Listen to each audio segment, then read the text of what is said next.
April, we're used to this time of the year, actually waking up to the 40s, hitting highs in the 60s. And one thing that's going to help to kind of normalize those temperatures for this time of the year will be a few more spotty showers showing up on the radar. You'll notice not a whole lot of activity on the live Viper radar. Most of the action happening just down to the south. But even then, just talking about a few spotty showers at best. As we zoom in a little closer, you'll notice just a few spotty showers up towards Sunbury, where we have that little fleck of green up to the north and east of Westerville, and then down to the south, watching down toward Commercial Point for just a few spotty showers out there for you as well. So certainly not going to be a washout of a day, but we are going to continue to watch those clouds as we continue to see just a few leftover showers push through. Another round of rain stretching from Washington Courthouse down toward Chillicothe.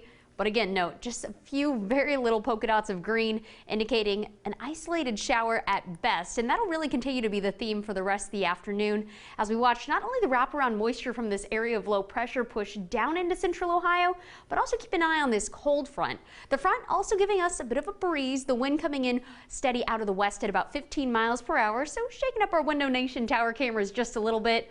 And the camera's showing kind of like what we were looking at on the live Viper radar. No showers showing up in the Columbus area, but any moisture going right into the form of that thick overcast cloud cover.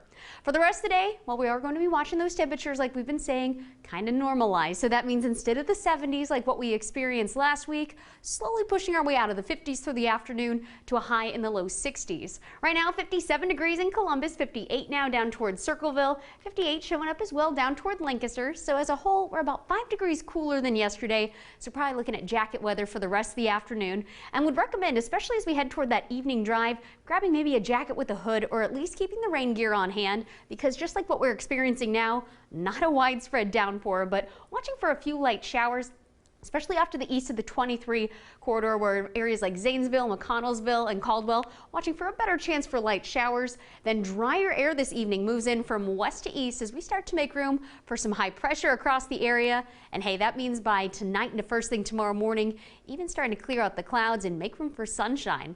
As far as how much more rain we're talking about, hardly noticeable. You'll notice even as we head through the evening drive, less than 1/10 of an inch of rainfall in total, so it'll almost be more of a light mist or drizzle if you find yourself underneath one of these showers. Highs today, like we were talking about, working our way right back up to the low 60s. Then behind this front, well, we're just making room for much drier air to take over. And with this, that means sunshine back into the forecast by the time tomorrow rolls around. But we're still going to keep an eye down to the south for the second half of the week for this next bout of rainfall to start moving in. For the rest of the day today, like we were saying, you may need to grab a jacket simply because even though we're seasonal, we're a lot cooler than those 70s that we had last week. Temperature-wise, slowly cooling our way right back down to the 40s, which again, Audrey, right in line with normal for this time of the year. Sunshine, unfortunately, not sticking around all week long, and neither will those warmer temperatures. Our next round of showers moves in, kind of spotty through the day on Wednesday, then much cooler for the day on Thursday. All right, Liz, thank you.